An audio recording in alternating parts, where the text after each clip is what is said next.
और अब बात भारत के बढ़ते ताकत की करेंगे। आज बेंगलुरु में भारत का दम देखने को मिला जब एयर चीफ मार्शल और सेना प्रमुख ने एक साथ आसमान में स्वदेशी उड़ान भरी। एक तरफ भारत में तेज गर्जना सुनाई दे रही थी तो दूसरी तरफ दुश्मन देशों में खलबली भी मची थी। सेना और वायुसेना के बीच बढ़ते तालमेल और साझेदारी के गौरव से भर देने वाली तस्वीर रिपोर्ट के जरिए आपको दिखाएंगे।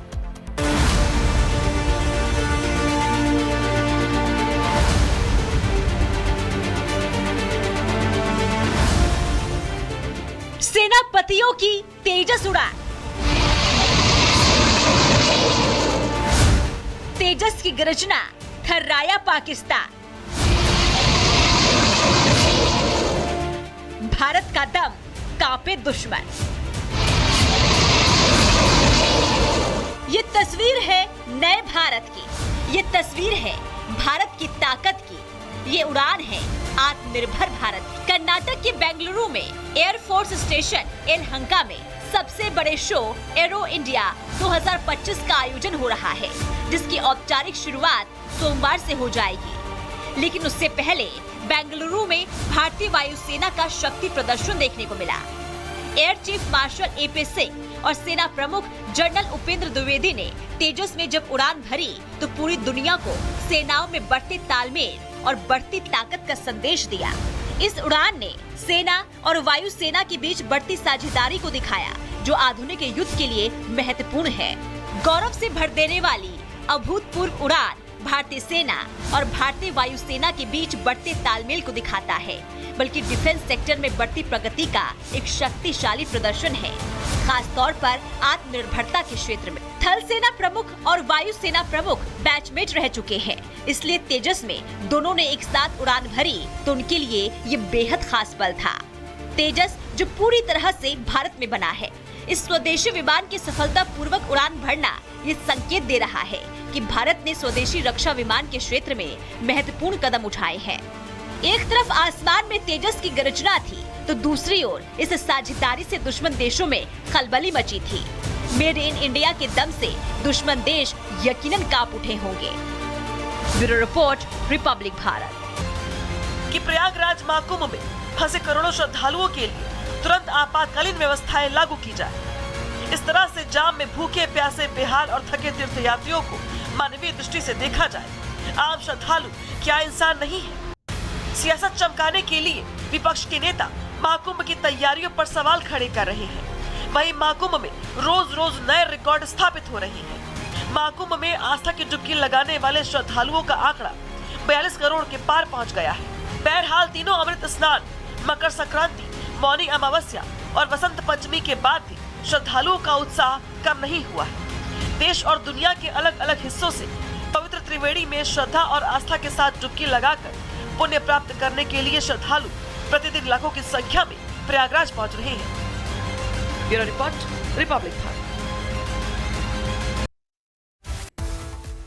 और तस्वीरें हम आपको दिखा रहे हैं, ये देखिए लाइव तस्वीरें आपके सामने, जहां पर आप ये ड्रोन शॉट देखेंगे कि किस तरीके से भक्तों का सैलाब संगम नगरी में उमड़ रहा है और ये सभी भक्त आस्था की डुबकी लगाना चाहते हैं संगम नगरी में, महाकुंभ में, और चाहते हैं सनातन के उस रंग में रंगना जिसका संयोग पूरे 144 साल बाद बना है। तस्वीरें आपके सामने, तस्वीरें भव्य और खूबसूरत हैं, लेकिन उसके साथ ये भी दिखाती हैं कि किस तरीके से भारी संख्या में, करोड़ों की संख्या में श्रद्धालुगण संगम नगरी पहुंच रहे हैं और जहां पर व्यवस्थाएं भी की गई हैं।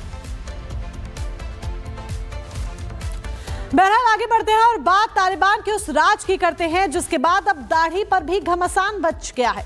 दरअसल तालिबान राज में, अफगानिस्तान में तालिबान राज में अभी तक तमाम जो नियम कानून बने वो लोगों को अभी तक चौंका रहे हैं, लेकिन अब इसके बाद एक और फरमान है जो कि जारी हो गया है। ये फरमान जारी हुआ है संयुक्त राष्ट्र के प्रतिनिधियों के लिए कि ना तो वो अपनी दाढ़ी कटवा सकते हैं और ना ही उसे सेट करवा सकते हैं।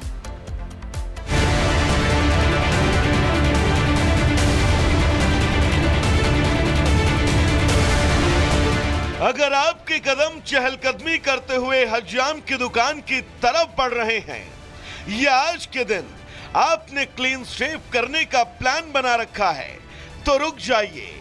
ये खबर भी दरअसल दाढ़ी से ही जुड़ी है, लेकिन यहाँ आपकी दाढ़ी नहीं उस दाढ़ी की बात हो रही है जिस दाढ़ी पर उस देश की सरकार ने यह फरमान जारी कर रखा है कि अगर आपने अपनी दाढ़ी बनवाई, दाढ़ी पर अस्तुरा चलवाया या फिर सोचा चलो आज अपनी बरगद के बेल जैसी बढ़ रही दाढ़ी को थोड़ा ट्रिम कर ले, तो अब आपकी खैर नहीं। जी हां, अफगानिस्तान में तालिबानी शासन के बाद से वहां की वर्तमान हुकूमत कुछ ऐसे बेढंगे फरमान जारी कर रही है जिनकी लिस्ट बहुत लंबी और हास्यास्पद है। आपको याद होगा अफगानिस्तान में महिलाओं के जीन्स पहनने पर पाबंदी लगाई गई थी। अफगान में महिलाओं के लिए बुर्का अनिवार्य किया गया। अफगान में दाढ़ी कटवाने पर पूरी तरह से पाबंदी कर दी गई और तो और वहां के हज्जामों को यह सख्त संदेश दिया गया कि किसी की दाढ़ी को हाथ तक नहीं लगाना है। लेकिन अब अफगान की सरकार ने एक और तालिबानी फरमान जारी कर दिया है। दरअसल अफगान का यह नया दाढ़ी वाला फरमान अफगानिस्तान की सरहदों को भी लांघ चुका है। संयुक्त राष्ट्र में अफगान के प्रतिनिधियों को यह साफ और सख्त संदेश दिए गए कि वो अपनी दाढ़ी को ना तो काट सकते हैं, ना ही क्लीन शेव रख सकते हैं और ना ही कैंची चलाकर उसकी तुरपाई में लगे धागों को खोल सकते हैं। अफगानिस्तान के इस फरमान ने फॉर्मल और कैजुअल के अंतर को खत्म कर सिर्फ इस्लामिक पहचान को ही अपनी पहचान पर मुहर लगा दी है। तो अब अफगान की जनता के साथ साथ उनके बाकी देशों में रहने वाले प्रतिनिधि भी आपको सुर्ख लाल और काली दाढ़ी में नजर आने वाले हैं। यानी कि अफगान की पहचान वाला हर एक शख्स अब आपको यही कहता हुआ नजर आने वाला है कि दाढ़ी से बैर नहीं, मूछे तेरी खैर नहीं। Bureau report, Republic Bharat. और चलिए अब आपको तस्वीरें उत्तर प्रदेश के झांसी से दिखा देते हैं, जहां हर्ष फायरिंग का एक वीडियो सामने आया है और इस वीडियो में एक शख्स एक के बाद एक 6 राउंड फायर करते हुए दिख रहा है। बताया जा रहा है कि तिलक समारोह के दौरान लाइसेंसी बंदूक से फायरिंग की गई थी। सितौरा गांव के प्रधान के घर का ये वीडियो बताया जा रहा है। पुलिस वीडियो के आधार पर जांच पड़ताल कर रही है। शादी समारोह था और इस दौरान झांसी में ये हर्ष फायरिंग का वीडियो सामने आया है, जिसमें लगातार लाइसेंसी बंदूक से एक के बाद एक 6 फायर किए गए। और अब बात भारत के बढ़ते ताकत की करेंगे। आज बेंगलुरु में भारत का दम देखने को मिला जब एयर चीफ मार्शल और सेना प्रमुख ने एक साथ आसमान में स्वदेशी उड़ान भरी। एक तरफ भारत में तेज गर्जना सुनाई दे रही थी तो दूसरी तरफ दुश्मन देशों में खलबली भी मची थी। सेना और वायुसेना के बीच बढ़ते तालमेल और साझेदारी के गौरव से भर देने वाली तस्वीर रिपोर्ट के जरिए आपको दिखाएंगे।